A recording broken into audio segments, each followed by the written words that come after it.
नमस्कार and welcome back to education Scot. तो आज हम लोग डिस्कस करेंगे रिटायरमेंट ऑफ पार्टनर। ठीक है, तो जैसा कि नाम से ही पता चल रहा है कि रिटायरमेंट ऑफ पार्टनर मीन्स कोई पार्टनर अवकाश ग्रहण कर रहा है या फिर पार्टनरशिप फर्म को छोड़ दे रहा। तो रिटायरमेंट नाम से तो आपको डेफिनेशन मालूम चल गया, लेकिन एक साथ जो पार्टनर्स होता है वो रिटायरमेंट किस तरह से होता है फर्म से, तो उसके बारे में जानेंगे। ठीक है, तो एक जो पार्टनर होता है वो फर्म से तभी रिटायर हो सकता है जब वो सभी पार्टनर्स को एक पब्लिक नोटिस देके रिटायर हो सकता है। ठीक है, मतलब किस तरह से रिटायर हो सकता है, मतलब एक नोटिस देना होता है पब्लिक को, उसके बाद ही वो रिटायर हो सकता है। ठीक है, तो ये एक प्रोसेस होता है। ठीक है, और जिसमें पार्टनरशिप में अच्छे की होता है, यानी कि वॉलंटरी अपनी इच्छा से रिटायर हो सकता है, किसी में कोई प्रेशर नहीं किया जाता रिटायर होने के लिए। ठीक है, तो मेनली क्या क्या कारण हो सकते हैं जिससे कि एक पार्टनर से रिटायर होता है। ठीक है, तो पहला किसी भी साझेदार से आपस में कॉन्फ्लिक्ट हो जाना, मतभेद हो जाना। ठीक है, या फिर कोई भी बीमारी या शारीरिक कमजोरी यानी कि फिजिकल कंडीशन ठीक नहीं होने के कारण भी रिटायर हो जाते हैं, या फिर उम्र या फिर एज बढ़ जाने के कारण। ठीक है, इसके एज बढ़ जाने के कारण भी कोई पार्टनर रिटायर हो सकता है। ठीक है,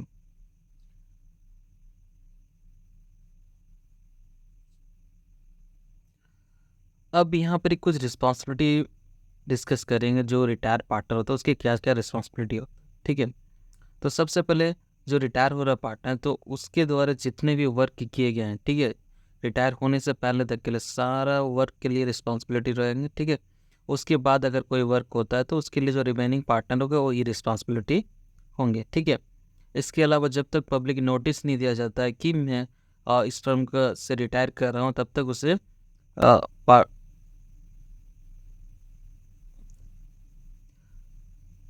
इसके सेकंड पॉइंट है, इसके अलावा जब तक कोई पार्टनर अगर रिटायर कर रहा है, अगर पब्लिक नोटिस नहीं देता है, तो यह माना जाता है कि वो अभी भी पार्टनरशिप से रिटायर नहीं हुआ, और जितने भी वर्क जो भी होगा उस सभी के लिए रिस्पॉन्सिबल होगा। ठीक है, इसके अलावा साझेदार रन करने वाले कि जो भी पार्टनर रिटायर होगा उसके राइट्स क्या क्या होता है। जैसे कि राइट ये होता है कि वो फर्म के नाम को यूज़ नहीं कर सकता, और साथ ही साथ फर्म का जो भी कस्टमर है उसको अपने और कोई भी नया बिजनेस में अपनी ओर खींच नहीं सकता, मतलब कि इंटरेस्ट अपने ओर आकर्षित नहीं कर सकता। ठीक है, इसके अलावा जो रिटायर होता पार्टनर उसको एक लमसम अमाउंट पेड किया जाता है। ठीक है, अगर वो अमाउंट उसको पेड नहीं किया गया है तो उसको उस पर इंटरेस्ट मिलता है कि 6% के हिसाब से। ठीक है, अब जो पार्टनर रिटायर होता है तो उसका इफेक्ट क्या क्या होता है। ठीक है, तो इससे क्या होता है, सबसे पहले तो रेशियो चेंजेस होता है। ठीक है, और जो भी ओल्ड पार्टनरशिप होता है इसका एंड हो जाता है। ठीक है, यानी कि पुराना जो साझेदारी एग्रीमेंट रहता है उसका एंड हो जाता है, फिर से नया बनाना पड़ता है। ठीक है, और जो भी प्रॉफिट शेयरिंग रेशियो ये भी चेंज हो जाता है। ठीक है, क्योंकि पहले अगर 3 पार्टनर हो गए, एक रिटायर होने पर रेशियो हमारा चेंज हो जाता है। ठीक है,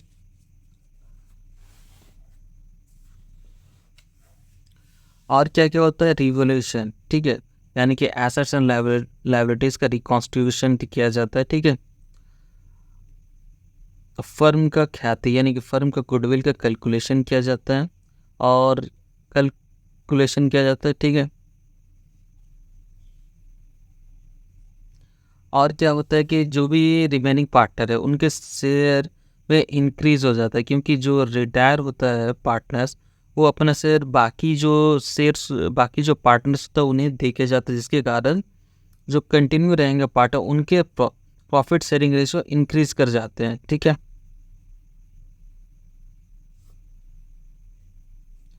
अब जो पार्टनर रिटायर होता है उसके अकाउंट का कैलकुलेशन किया जाता है ताकि उसको एक अमाउंट पेड किया जा सकता है जो रिटायर होने पर पेड किया जाता है पार्टनर को। ठीक है, और जो भी रिटायर होता है पार्टनर्स, तो उसको जो पेमेंट करने के बाद फर्म का जो कैपिटल होता है वो घट जाता है।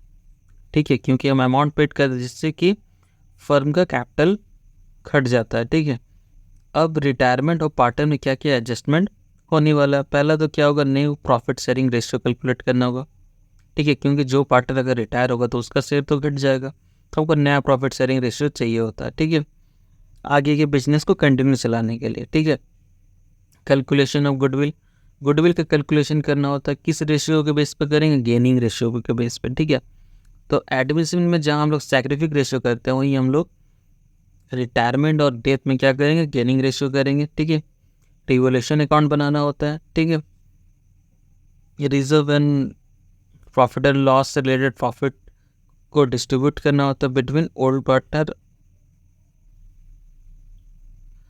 इसके अलावा कैलकुलेट करना होता है कि जो भी रिटायर पार्टनर उसको कितना अमाउंट पेड करना होता है। कैपिटल का कैलकुलेशन करना होता है, जो भी रिटायर कर रहे पार्टनर उसका अकाउंट का क्लोज करना होता है, ठीक है। अगर ऐसा कोई लोन लिया हुआ है जो पार्टनर अगर रिटायर हो रहा है तो उसका भी अकाउंट का क्लोज करना होता है, ठीक है। तो ये सारा एडजस्टमेंट हम लोग इस चैप्टर में पढ़ेंगे, ठीक है। तो सबसे पहले स्टार्ट करते हैं रेशियो की कैलकुलेशन से, ठीक है, जहाँ हम लोग न्यू रेशियो और गेनिंग रेशियो भी निकालना सीखेंगे, ठीक है।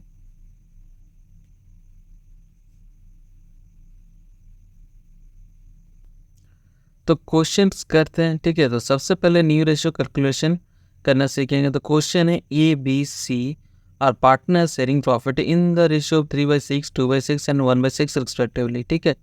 तो ए बी सी 3 पार्टनर थे, रेशियो थे 3/6, 2/6 and 1/6। Find out the new ratio when A retire, B retire and C retire, ठीक है।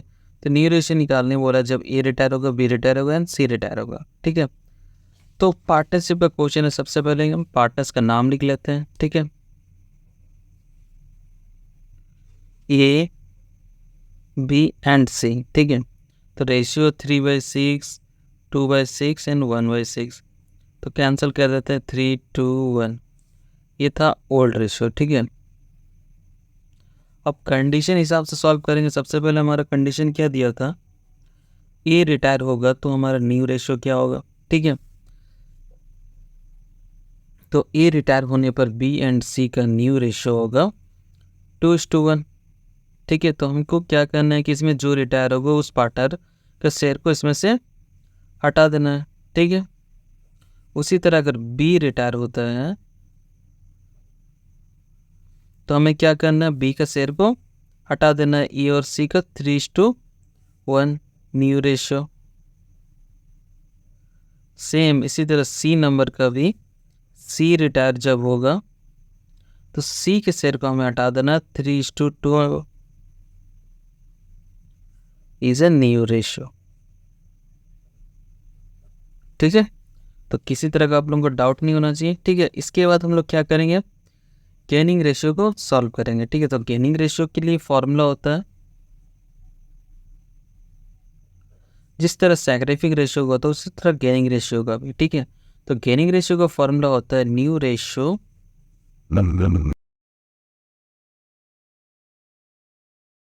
ओल्ड रेशियो, ठीक है। तो नया से हमको पुराना रेशियो को घटाना होता है, ठीक है। तो इससे रिलेटेड एक क्वेश्चन कर लेते हैं। तो क्वेश्चन है 4 number, A B C share profit in the ratio 4:3. तो A B C 3 partner profit sharing ratio कितना 4:3. B retire if it is agreed that in future A and C sell a share in the ratio 3:2. Calculate the gaining ratio. तो A B C 3 partner थे, ठीक है। 4:3 ratio थे। B retire हो रहा तो ए और सी क्या डिसाइड करें कि फ्यूचर में 3:2 के रेशियो में बिजनेस को आगे बढ़ाएंगे, ठीक। Calculate gaining ratio. तो गेनिंग रेशियो कैलकुलेट करने बोला, इसका मतलब जब बी रिटायर हुआ तो अपना शेयर ई और सी को दे दिया था, तो उसके बाद इन दोनों का प्रॉफिट शेयरिंग रेशियो क्या होगा, ठीक है, ये कैलकुलेट करना है। तो सबसे पहले जैसा कि बताया था कि पार्टनरशिप का क्वेश्चन, तो सबसे पहले हमें क्या लिखना होगा, रेशियो लिखना होगा। रेशियो क्या होगा, ई बी एंड सी, तो यानी कि 4:3 ओल्ड रेशियो। अब रिटायर कौन हो रहा था, बी रिटायर हो रहा था, तो ए एंड सी का न्यू रेशियो दिया हुआ था 3:2 न्यू रेशियो, ठीक है। तो हमको क्या निकालना है, इसमें से गेनिंग रेशियो निकालना है। तो गेनिंग रेशियो का फॉर्मूला क्या होता है, new ratio minus old ratio, ठीक है। तो न्यू रेशियो से हम क्या करेंगे, ओल्ड रेशियो को माइनस कर देंगे। तो सबसे पहले ए का निकालते हैं। न्यू रेशियो कितना था 3/5 और ओल्ड रेशियो कितना था 4/7, 8, 9, ठीक है। तो एलसीएम ले लेते हैं 27 माइनस 20 यानी कि 7/45। उसी तरह बी, तो रिटायर हो रहा था, सी का निकाल लेते हैं 2/5 माइनस 2/9, तो 45, 18 माइनस 10 इक्वल टू 8/45। ठीक है, तो अब हम इसका क्या करते हैं, रेशियो बना लेते हैं ए एंड सी का। कितना कितना आएगा, 7/45 और 8/45। ठीक है, 45 कैंसिल हो जाएगा, यानी कि 7:2 आपका क्या हो जाएगा, गेनिंग रेशियो।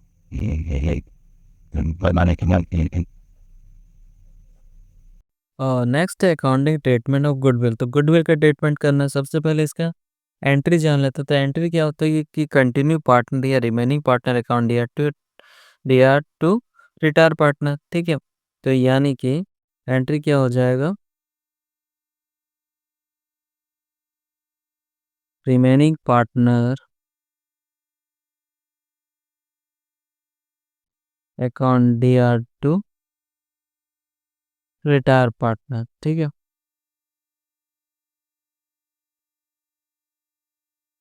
ये होता है एंट्री। ठीक है, अब इसको हम डिस्ट्रीब्यूट किस में करते हैं, गुडविल को गेनिंग रेशियो में करते हैं। ठीक है, तो एक क्वेश्चंस कर लेते हैं जिससे आप लोगों को क्लियर हो जाएगा। तो अकाउंटिंग ट्रीटमेंट क्या हो गया, A B C are partner sharing profit in the ratio of 2:3:4। ठीक है, ये ओल्ड रेशियो हो गया। C retire for C retire and for this purpose goodwill is valued 45,000 pass journal entry. ठीक है, तो गुडविल रिटायर और फर्म के गुडविल का वैल्यू दिया होगा 45,000, तो हमें जनरल एंट्री करना। तो सबसे पहले वर्किंग नोट करना होगा, गुडविल को डिस्ट्रीब्यूट करना होगा बिटवीन टू पार्टनर्स। ठीक है,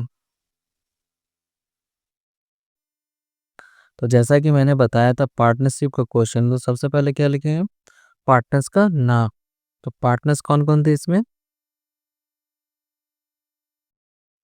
ए बी एंड सी, और रेशियो कितना था इसका, 2:3:4।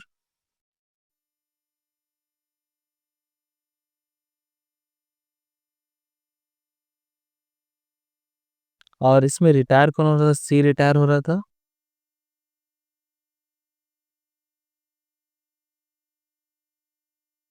ठीक है, तो अब हमको क्या निकालना है कि गुडविल को डिस्ट्रीब्यूट करना है, जो कि हमारा गुडविल कितना था 45,000। इन क्वेश्चन में कहीं भी ना गेनिंग रेशियो कहीं भी दिया हुआ नहीं था। ठीक है, तो ऐसा कंडीशन में हम क्या करते हैं, ओल्ड मेरा गेनिंग रेशियो होता है। ठीक है, तो गेनिंग रेशियो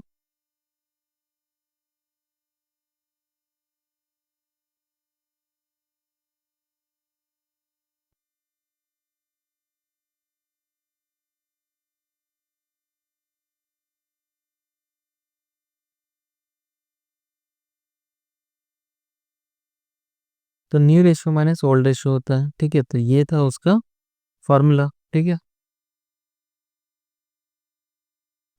अब क्योंकि क्वेश्चन में कुछ तो पता नहीं है कौन शेयर कहाँ से किसको मिला। सी का शेयर कितना होगा, 4/9। ठीक है, तो 4/9 हटा देंगे तो ए और बी का क्या हो जाएगा, न्यू रेशियो 2:3।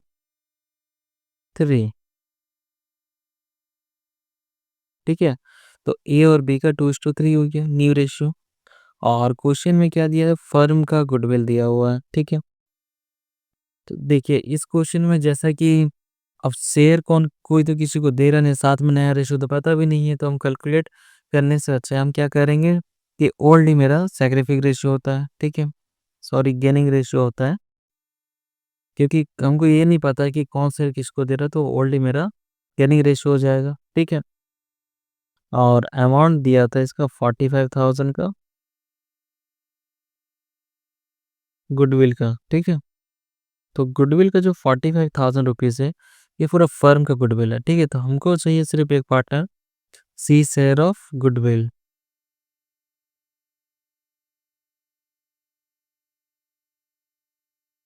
4/9 इंटू 45,000,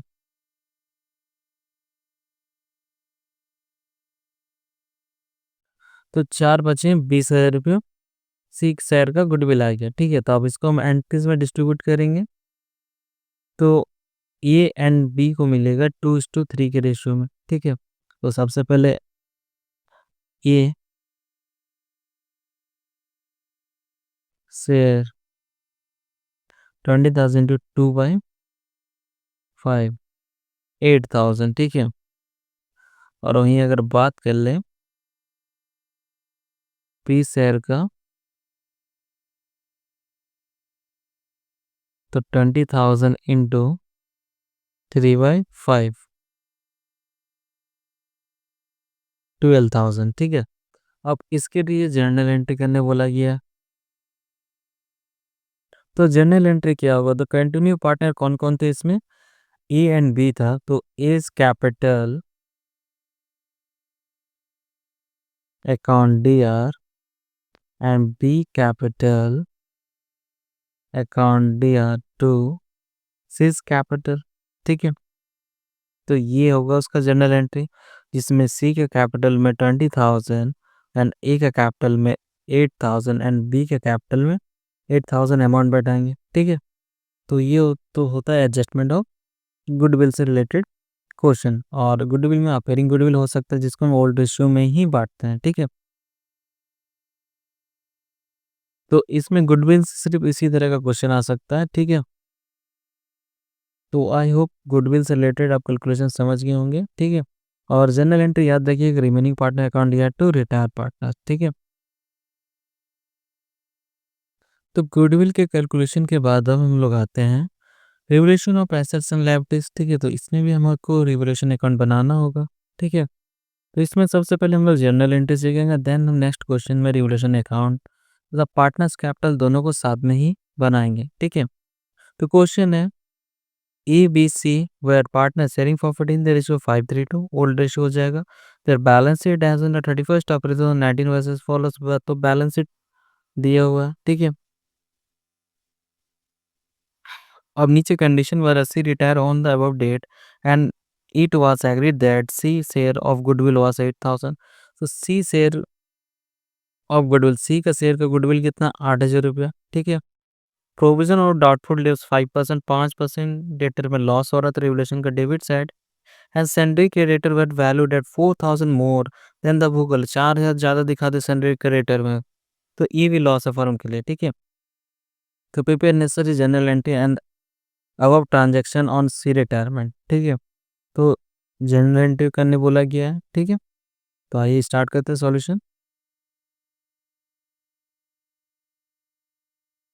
तो जैसा कि पार्टनरशिप क्वेश्चन है, तो सबसे पहले क्या लिखते हैं, पार्टनर्स का नाम लिखते हैं, ठीक है। तो पार्टनर्स का नाम है A B and C, 5:3:2 old ratio, ठीक है। और चूंकि क्वेश्चन हमको कुछ पता नहीं है, तो हमारा ओल्ड ही गुडविल का सैक्रिफिक सॉरी गेनिंग रेशियो बनेगा, ठीक है।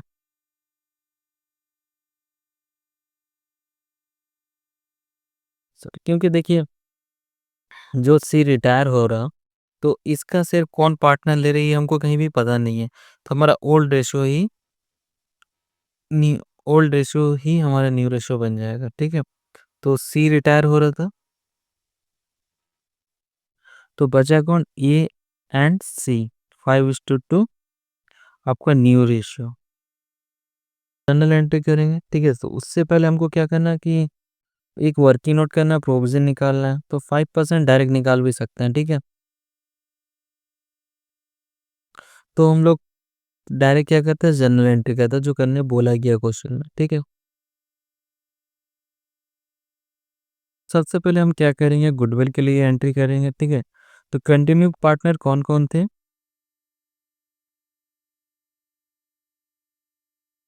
सी रिटायर हो रहे थे, तो A and B continue partner थे, ठीक है। तो सैक गेनिंग रेशियो कितना हो जाएगा, 5:3, तो 8,000 को 5:3 के रेशियो में डिस्ट्रीब्यूट कर देंगे, ठीक है। तो एंट्री होगा, तो continue partner A capital account D R and B capital account D R to C capital account, ठीक है। तो 8,000 था, और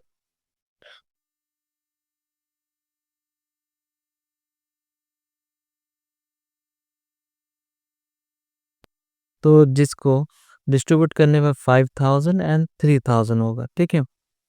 तो नरेशन में नहीं लिख रहा हूँ, ठीक है, क्योंकि जस्ट गुडविल को एडजस्ट करने का एंट्री होगा।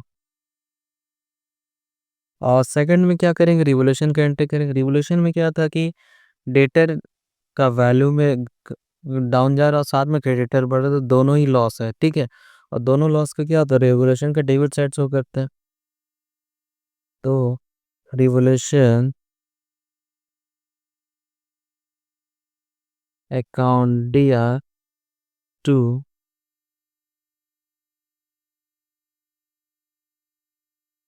provision for bad debts and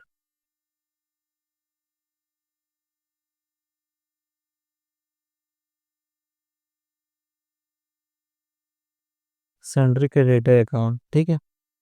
तो 4000 रुपये क्रेडिटर में बढ़ा दिए तो लॉस हो रहा था, और प्रोविजन कितना है आपका, डेटर पे चार्ज करेंगे 5%, 800, तो 4800, ठीक है। तो नरेशन लिखेंगे, increase in current liabilities and create provision for bad debts, ठीक है। अब लॉस तो होगी रेगुलेशन में, इसका पेमेंट कौन करेगा, ओल्ड पार्टनर जो रिटायर हो वो भी पेमेंट करेगा, ठीक है।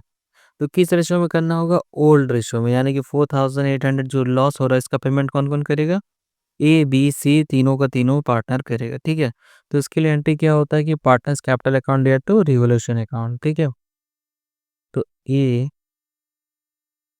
कैपिटल अकाउंट दिया, बी कैपिटल अकाउंट दिया, सी कैपिटल अकाउंट दिया टू रिवोल्यूशन अकाउंट, ठीक है। तो फॉर्मेट थोड़ा छोटा पड़ेगा, फॉर्मेट थोड़ा खींच लेते हैं।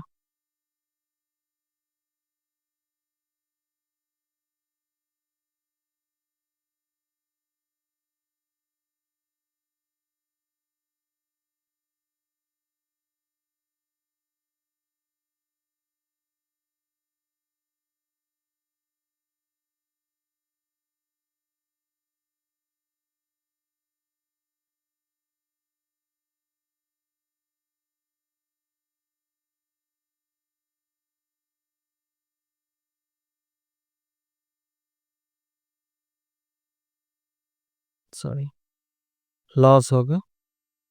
तो लॉस कितना है, 4800, इसको डिस्ट्रीब्यूट करेंगे 5-3-2 के रेशियो में, ठीक है। तो इसको हम डिस्ट्रीब्यूट करेंगे वर्किंग नोट। इसके बाद हमको क्या करना है कि एक एंट्री छोड़ के रखना है। किस लिए रखना है, क्योंकि जो हम लोन पेमेंट करेंगे रिटायरमेंट पेमेंट को, तो उसके लिए एक एंट्री करना होता है। लोन या फिर कैश जैसे भी पेमेंट करेंगे तो उसके लिए हमको एक एंट्री करना पड़ता है, ठीक है। तो उससे पहले हम क्या करेंगे, रिवोल्यूशन का प्रॉफिट को डिस्ट्रीब्यूट करेंगे, ठीक है। किसमें डिस्ट्रीब्यूट करते हैं, ओल्ड रेशियो में, ठीक है। सॉरी, लॉस को, लॉस ऑन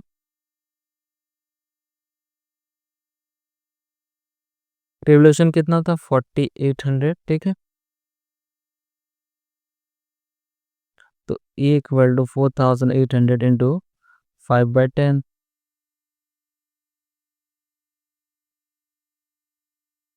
2400, एंड B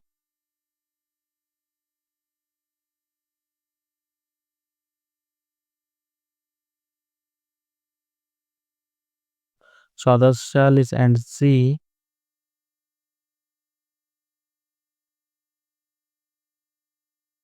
960, ठीक है। तो अब अमाउंट बैठा देते हैं इसमें। ए का है 2400 लॉस पेमेंट कर रहा है, बी का है 1440 एंड 960, ठीक है। लास्ट एंट्री हम लोग छोड़ के रखे हैं, जो पार्टनर्स बनाते हैं तो वहाँ पर ही एक एंट्री मिला जहाँ पर हम जो रिटायर और उसको कैश पेमेंट कर रहे हैं या फिर लोन में ट्रांसफर कर रहे हैं, ठीक है। तो उसका भी अकाउंट बना लेता है, ठीक है। सिर्फ रिटायर पार्टनर का ही बनाना पड़ेगा, ठीक है। तो रिटायर कौन हो रहा था, सी। तो सी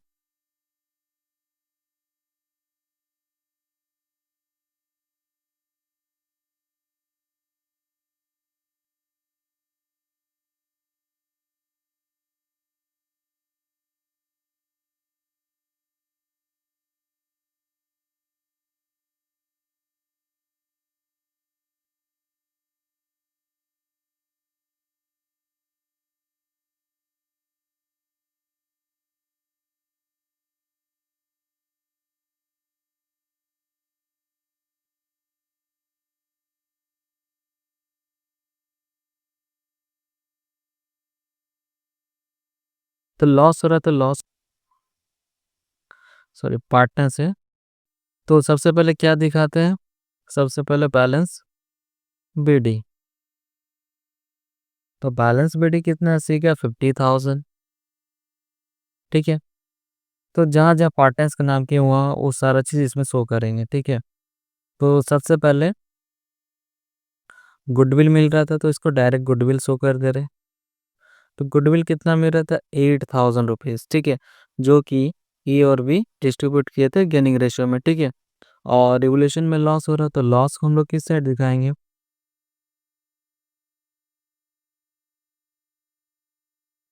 टू में। ठीक है। To revolution account 960। ठीक है। तो बैलेंसिंग कर देंगे। तो बैलेंसिंग करेंगे तो 58,000 रुपीज़। 58,000 रुपीज़। ठीक है। तो कहीं भी क्वेश्चन में ना हमको ये नहीं बोला है कि बी को कहीं पर कैश पेमेंट करिए। ठीक है। तो ऐसा कंडीशन में क्या करते हैं कि सारा पैसा सी को लोन में ट्रांसफर हो जाता है। ठीक है। तो 960 माइनस करें तो 57,040। ठीक है। तो ये हो गया आपका। अब ये जो आया अमाउंट, इसके लिए हमको क्या करना है? एक जर्नल एंट्री करना है। तो एंट्री क्या होगा इसका? सी कैपिटल अकाउंट या टू सी लोन अकाउंट। ठीक है।